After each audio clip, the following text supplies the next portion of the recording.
Get Rich Education is brought to you by Norada Real Estate, Mid-South Homebuyers, and Ridge Lending Group. Welcome to Get Rich Education with Keith Weinhold, giving you information and ideas on the investment that has turned more ordinary people into millionaires and billionaires than anything else, and can provide you with more wealth and happiness than you ever thought possible.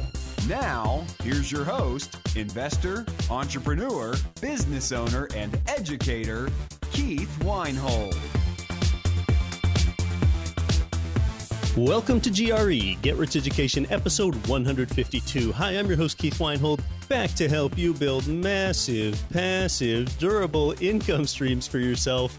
Both St. Louis and Kansas City are strong real estate investing markets. We're going to discuss that today. One thing that you need to be mindful of as a real estate investor in these times is your interest rate risk. There's really a potential interest rate divide emerging between single-family homes and apartment buildings. Look at what apartment building investors do. They typically buy a building with an interest rate that's fixed for a period of only 5 to 10 years. Your rate is only going to stay put for that long as an apartment investor. Well, right now, there's really very little room for interest rates to go down, of course. So in 5 or 10 years, it's pretty likely that when a long-term apartment investor goes to refinance, they're going to be paying a substantially higher interest rate than they are today. And they have that uncertainty that they'll have to deal with that entire time leading up to that as well. So, well, now you might say, well, if that type of apartment investor sees rates going up, they can just sell, say, 2 years from today. Well, apartment buildings take some time to sell. And really, at that time, rates are already going to be higher. And that's going to put downward pressure on how much your takeout buyer can afford to pay at that time. Besides the fact that as an apartment investor, you often have that prepayment penalty to pay your lender if you sell in the first 5 years. Now, people just love making predictions and people love listening to predictions, and there's not a lot of stuff out there that's completely predictable, but there's effectively no room for mortgage rates to drop very much and a lot of room for them to expand to the upside. We know that the Fed has made a number of quarter-point rate hikes in the last 2 years.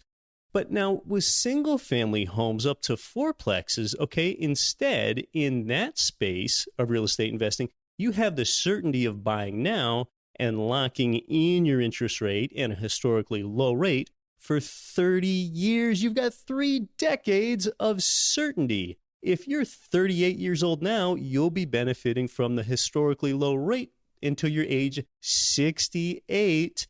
And in fact, 30-year FRMs, fixed-rate mortgages, just hit an interest rate low for the year recently. And I think you know that I own a mix of both single-family income properties and apartment buildings and some agricultural parcels too. I'm personally not looking to buy any 5-plus unit apartment buildings at this point. Now, there are always deals out there, okay? To say that there's zero apartment opportunity, that wouldn't quite be accurate. Just look at some of these softer signals. Look at all these apartment building investor Facebook groups out there just brimming, teeming with a lot of new apartment investors. The prices of apartment buildings have run up substantially faster than their net operating incomes.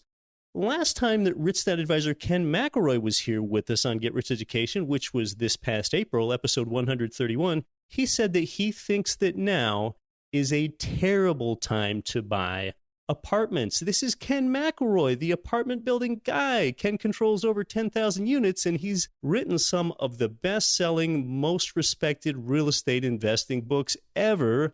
When Ken talks, people listen. So being a prudently leveraged, smart debt kind of investor, I like the certainty of the 30-year fixed-rate mortgage, which, by the way, sometimes you actually can find those on apartment buildings, although if you can, you'll typically pay an interest rate premium on those types if you can find them at all. With single-family income properties up to fourplexes, well, 30-year fixed-rate mortgages are the norm there.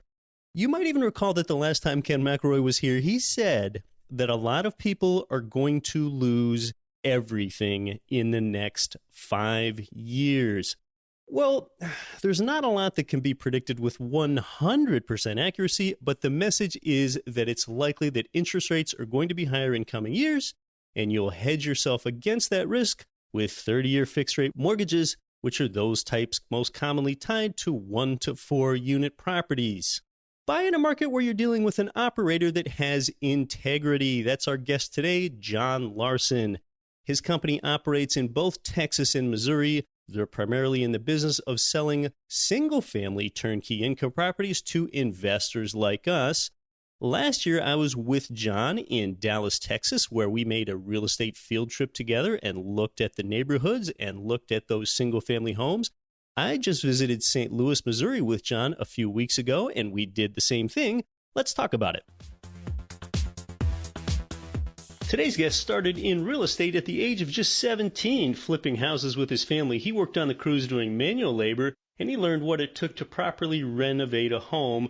From there, he became a real estate agent in Michigan, and he worked at the #1 brokerage in the state, where he helped some of the largest investors in Michigan to build multi-million-dollar rental portfolios. While he was working in Missouri, he crossed paths with American Real Estate Investments, where they eventually invited him to join their team, and today he's a managing partner there at American Real Estate Investments, where he continues to help grow the company into really one of the best turnkey real estate providers in the entire country. And his passion for both real estate and to his clients make him a national leader in the single-family rental community. Welcome back to Get Rich Education, John Larson. Keith, great to be back. John's company operates in both Texas and Missouri. John was last here with me on episode 129, where we focused on the Dallas market. John, an interesting thing is when markets heat up like this, and we've basically had real estate markets that have appreciated pretty steadily since about 2011 or so, one mistake I see real estate investors make, and boy, you just can't emphasize enough how important this is some investors go into these dinky little markets with a city of 20 or 30,000 people into these tertiary markets where a lot of times these communities are just dependent on one or two industries, and one is really susceptible to economic downturns, and they're really vulnerable that way. But in St. Louis, Missouri, where we just enjoyed a visit together a few weeks ago when you hosted me there, and we checked out the market and we walked some properties, size-wise, St. Louis is a top 20 metro area in the entire nation, so you have a great diversity of industry and stability in the economy that way. So just tell us about some more of the drivers that really make St. Louis a stable market. Yeah, St. Louis is home to 9 Fortune 500 companies. That's actually the third most in the Midwest. I'm sure most people obviously associate the most Fortune 500s with Illinois, Chicago. But then you also have Ohio as the second there, and St. Louis is a close third. So with that type of Fortune 500 presence in a city like that, in a major metro, I always will look to a city like that as a good opportunity to produce rental properties and invest in rental properties myself. Yeah, in St. Louis, they really have a pretty steady population growth. They haven't experienced some of this downdrain like you have in the Rust Belt further east, like in Detroit or Cleveland, or where you have all these punitive tax hikes in a place like Illinois that are really beginning to affect Chicago. Exactly. And yeah, the population growth has been there. When I first got started in St. Louis and Kansas City and Missouri as a whole, there's a ton of vacant properties available. And that's why me being the acquisitions director of a hedge fund that was buying in that area, that's why we wanted and focused on that area so much, because there were so many available opportunities. It's not like that today. And then, just a recent article of Forbes that was put out in 2017, they gave a list of cities where the most educated millennials are moving to. And St. Louis was actually number 3 on that list behind Chicago and Austin. And KC was actually 11th on that list. So you see, younger people are moving there, educated younger people are moving there. That's a great sign. Compared to some other turnkey markets in the Midwest and South, St. Louis has unemployment rates that are lower than the national average. And sort of like you touched on, residents there in St. Louis have higher incomes, and there are a greater proportion of residents that are college educated. Exactly. And so those are the things that we look for when we're analyzing any market.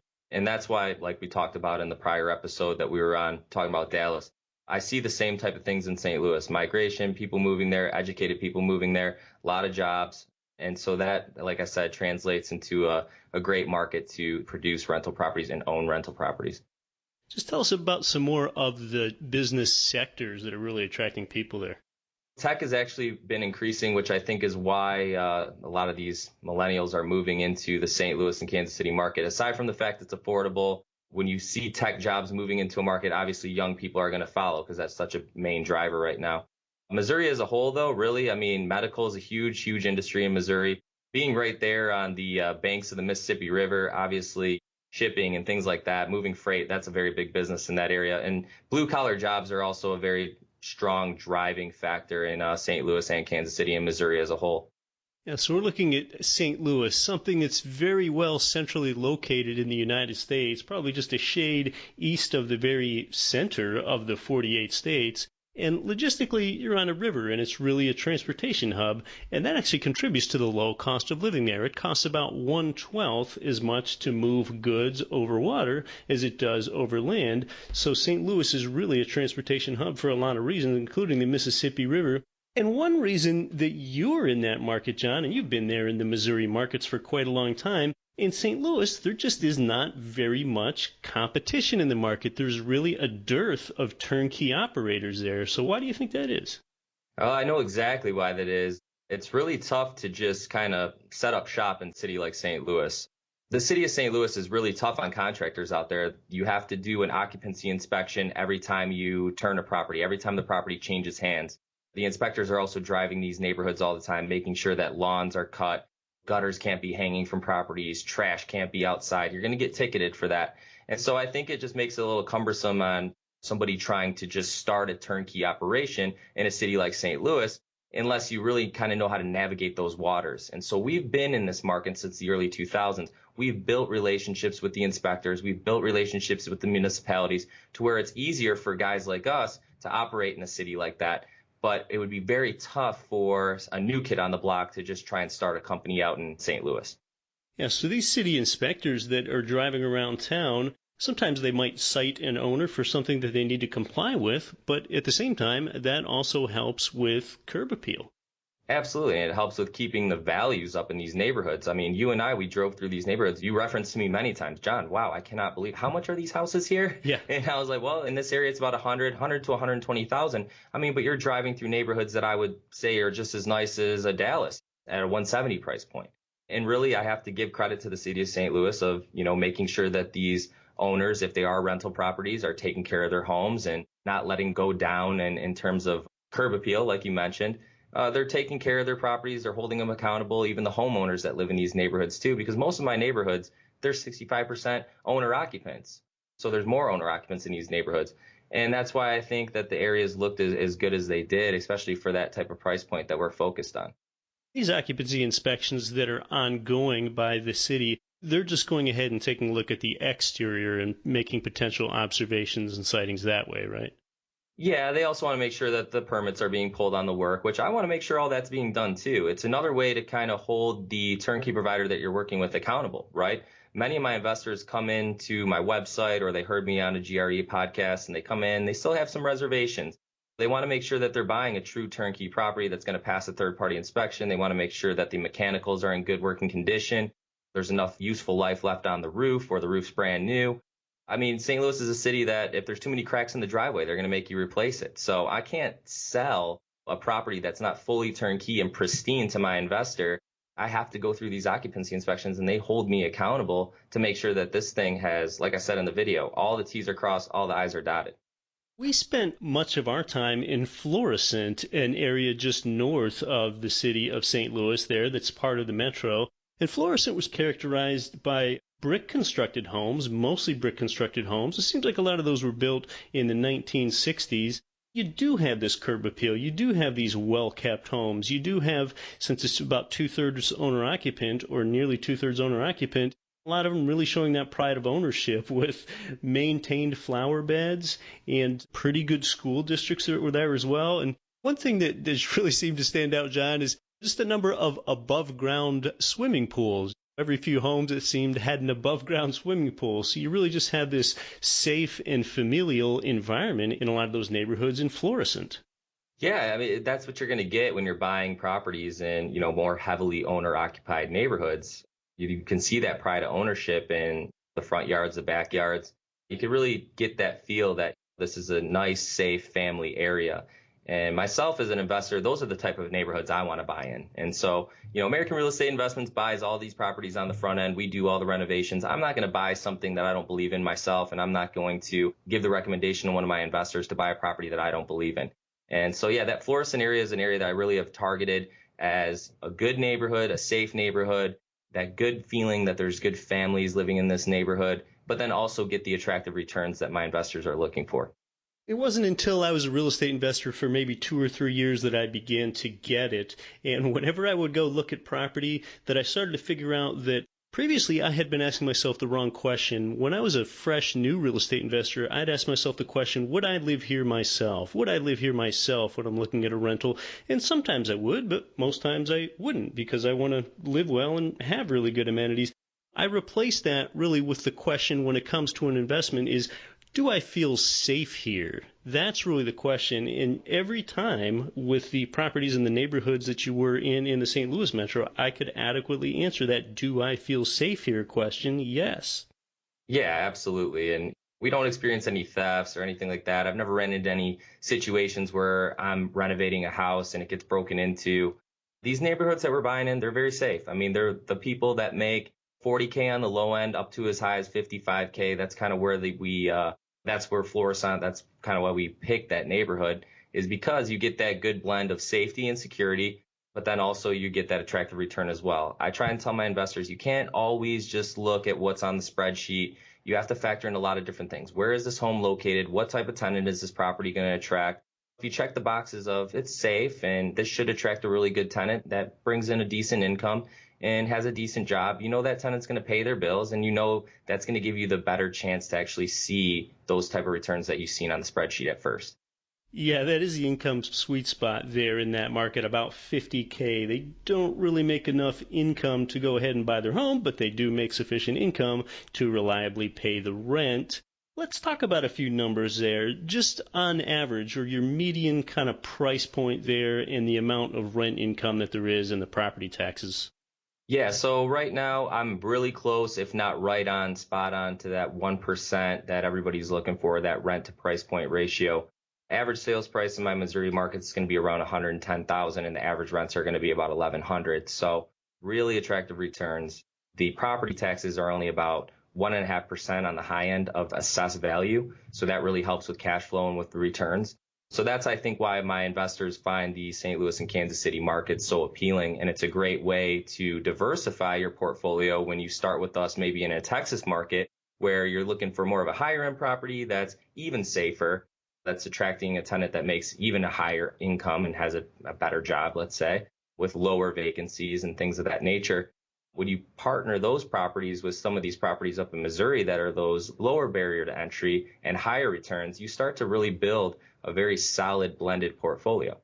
Yeah, now with property taxes at that level and prevailing interest rates being what they are today, the 1% rent-to-value ratio typically works as cash flow for an investor.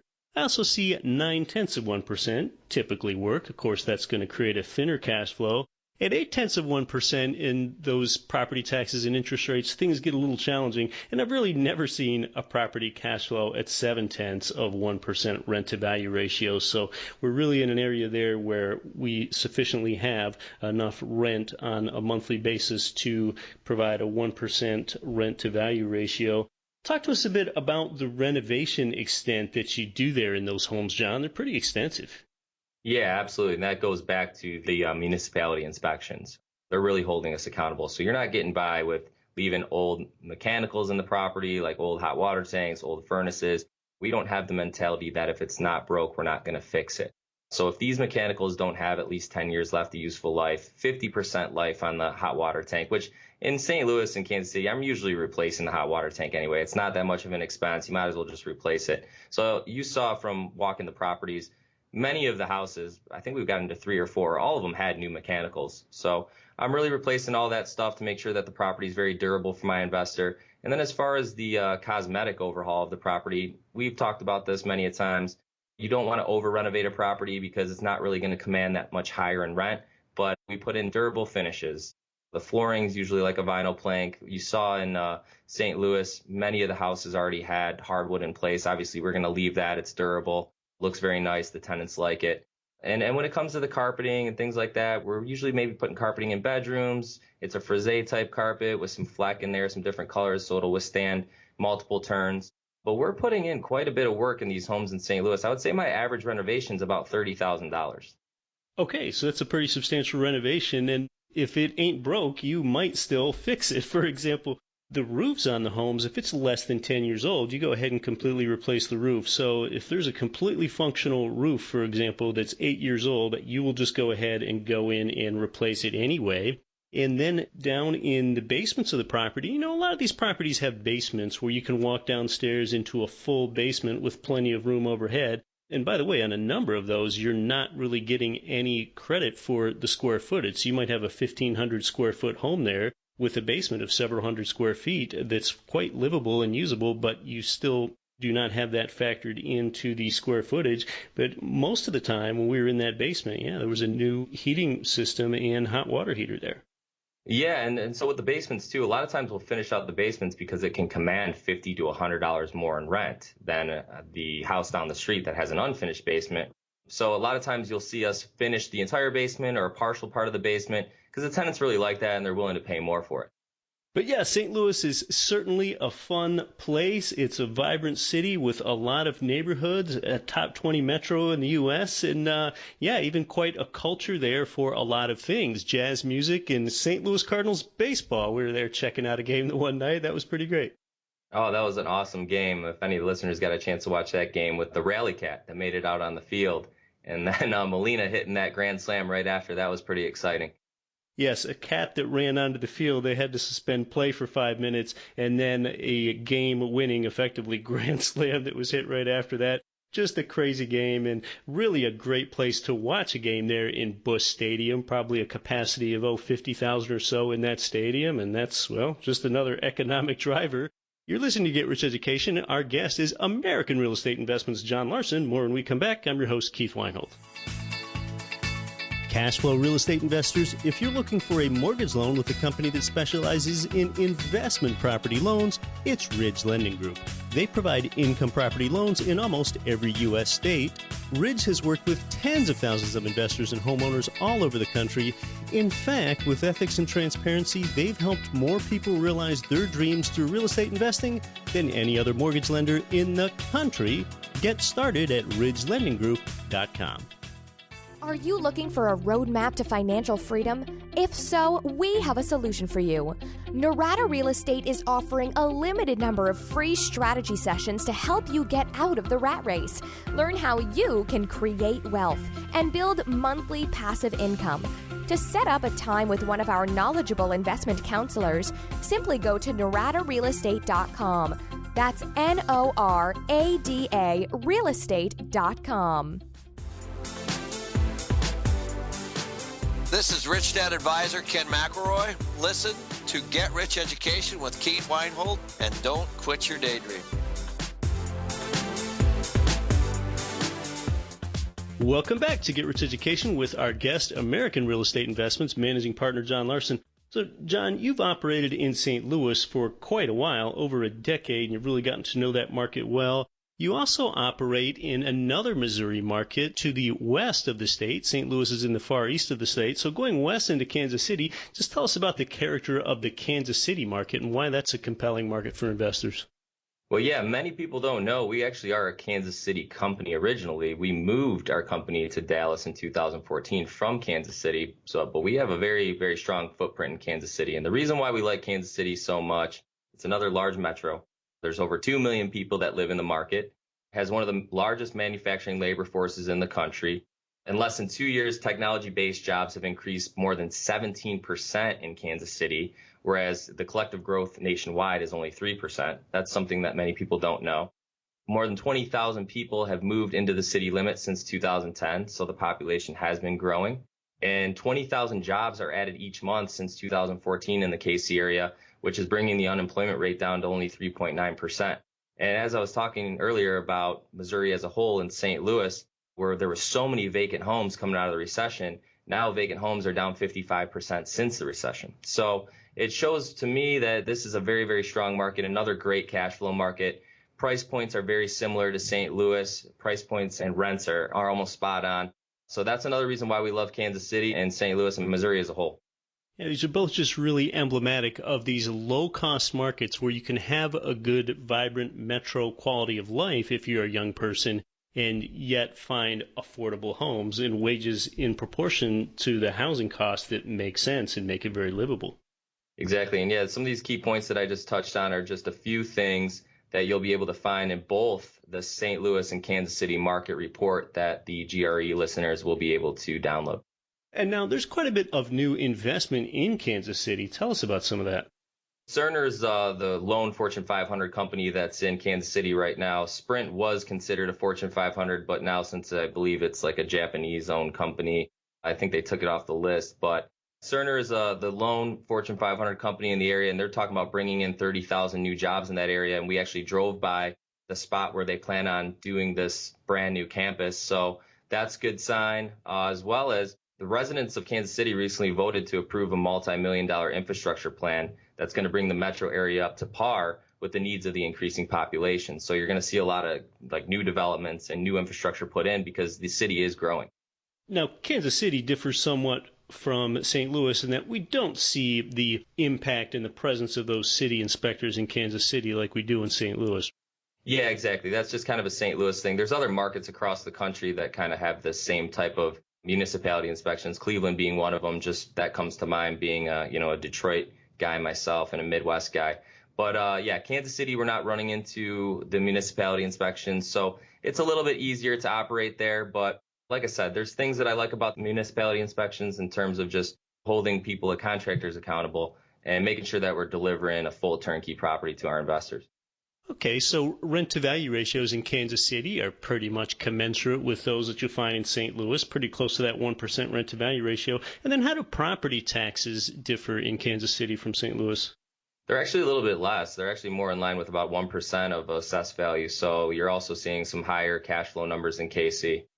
Yeah. Now, let's just look at the state of Missouri on the whole here. What kind of landlord-tenant law do we have, and especially on average, how long does it go ahead and take to evict a non-paying tenant when that happens once in a while, unfortunately? Honestly, it's pretty easy. If we do run into that circumstance, it's rare that we have to go ahead and perform an eviction. I'm usually able to get the tenant out within 30 days. Yeah, that's pretty good. That is shorter than the national average, I would estimate. And then in Kansas City, in the neighborhoods that you're buying there, just tell us about some of those areas within that metro and those neighborhoods and just what the character of those neighborhoods is with percent owner occupants versus renters and so on. It's the same things as St. Louis pretty much. We're definitely buying in neighborhoods where you have a little bit more owner occupants than actual renters. The style of the homes are a little bit different. You're going to see a lot more of frame type structures, whereas at St. Louis there's a little bit more brick and partial brick structures. But Kansas City as a whole, I was there with investor group on Monday before I met up with you, and one of the things that they said the entire time was how clean the city is. It's a very nice city, very clean, and so when you're in Kansas City, if you ever pass through there, you ever get a chance to visit there, everybody that I've talked to, they all kind of have the same thing to say about it. Very clean, very well maintained. So, and I lived in Kansas City for 3 months before I moved down here to Dallas with AREI, so I really had a great time there. I thought it was a great city, and I think it's a great place to invest. And now, you as an investor, as you go on these property tours in various metros, you kind of see a common theme. A lot of these places where these reputable turnkey companies go ahead and purchase homes, which are ones that you can purchase from them and put into your portfolio once they're renovated and tenanted and under management, is that you're in neighborhoods that we would not describe with words like luxurious or opulent. Mm-hmm. Amenities like luxurious or opulent, say you're looking at a $700,000 price point for those, well, rent incomes just do not keep up proportionally with them. In a lot of metros, a $700,000 property might only get you a $3,000 rent. Well, that might be a rent-to-value ratio. Well, that's going to be somewhere between 0.4 and 0.5%. So you want to have those lower purchase prices because at the higher ones, rent incomes just do not keep up proportionally to the higher purchase prices. So oftentimes around 100 to 150K, or sometimes even less than 100K, the numbers really work where you do get a rent income that will go ahead and make it feasible for you to have cash flow as an investor. And so a lot of these neighborhoods are ones we describe as working class. Not slums, but we're talking about working class where there is a pride of ownership in these properties. And a lot of times during the day, John, when we're going ahead and touring these areas, you know that they're working class because there just aren't a whole lot of cars around. There aren't that many people there. People are off at work, and that's where we want them. That's what we want them to be doing. We have the ability as investors to go ahead and buy into a means of production, and about 30% of these tenants' income ends up going to us. So we own a part of means of production in these working class neighborhoods that make sense for investors.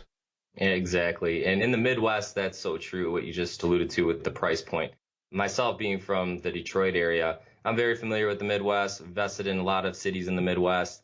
And when you're at that 150 price point, that's kind of where you're at that like high-end B-class property where you can still get those attractive returns. But I've noticed in the Midwest, you start to get over 150 and into those 200 and 200 plus price points, the rents just don't match up and it just really doesn't make sense. So that's why you see a lot of Midwest cities get brought up as great cash flow markets, because it generally means usually lower price points and lower property taxes.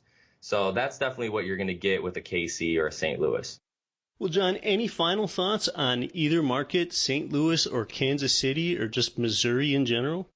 As far as I'm concerned, I've lived in Michigan. I lived in Missouri. I really love Missouri. I think that the cities they're vibrant cities. They're growing. They're fast growing. I've been seeing a lot of good things in the news about both.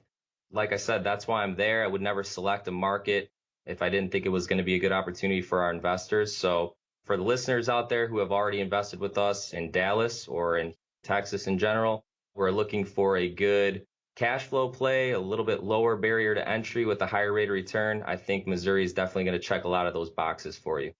And sometimes in Missouri, you're able to furnish more inventory than you are in Texas. With so many people moving to Texas, you're often competing with owner-occupants, and owner-occupants can afford to pay prices for properties that don't make sense. An owner-occupant doesn't know that they just bought a property that would produce a cap rate of 3.8%. So they can pay whatever they want to because emotions get into it, but you need to stick with the facts.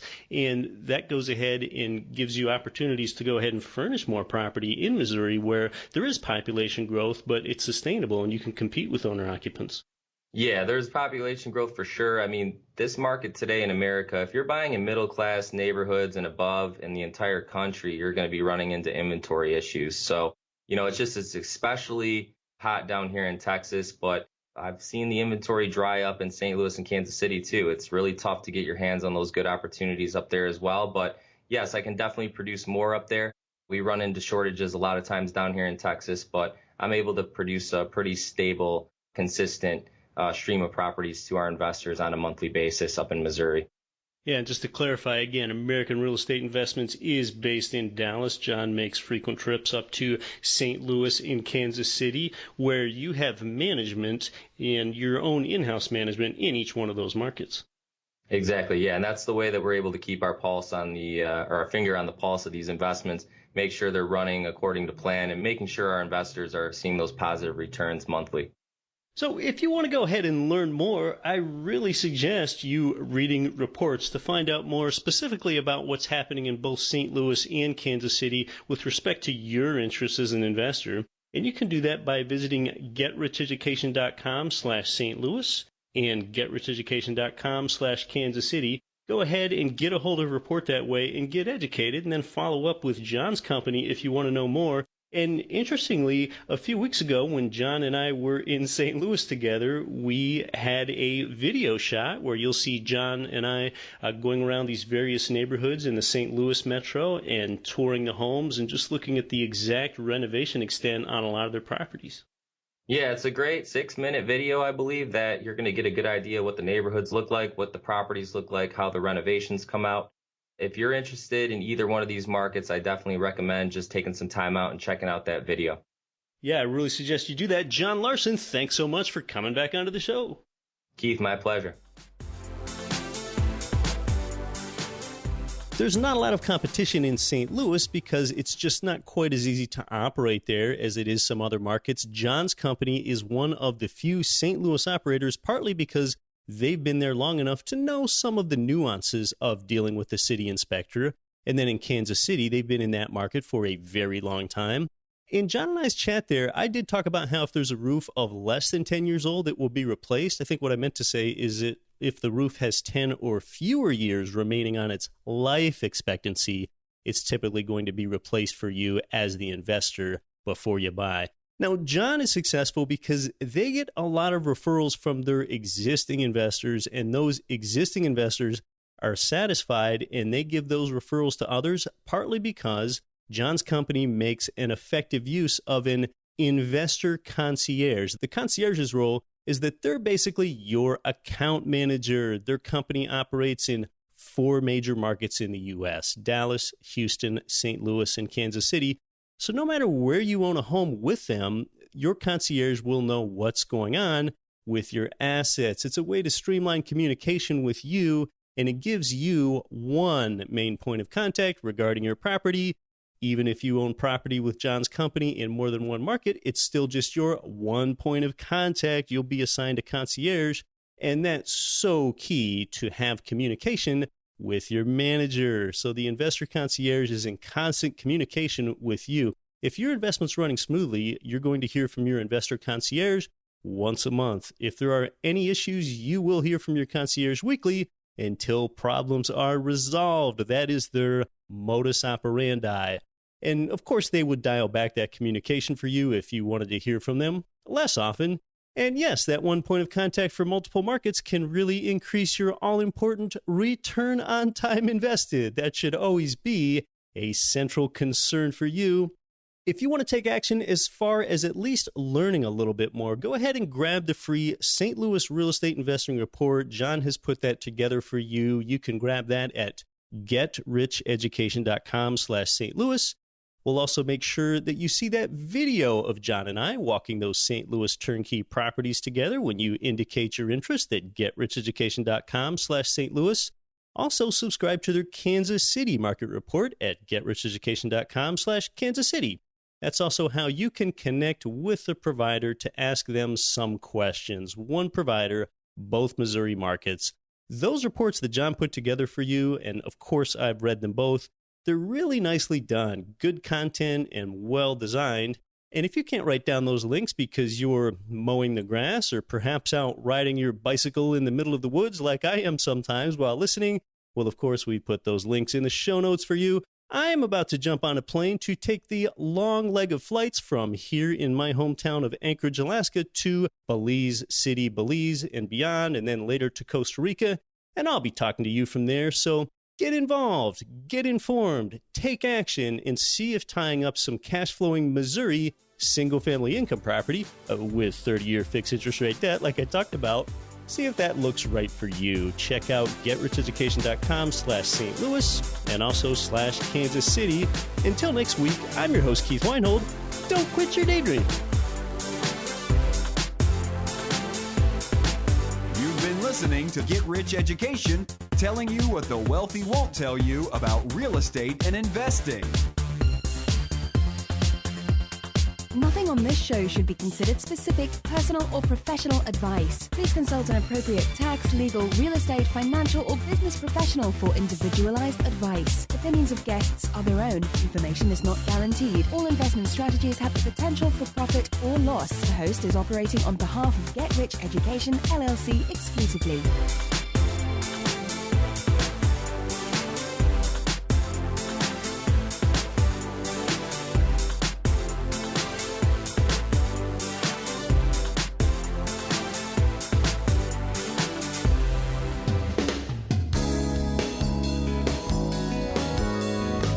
The preceding program was brought to you by your home for wealth building, getricheducation.com.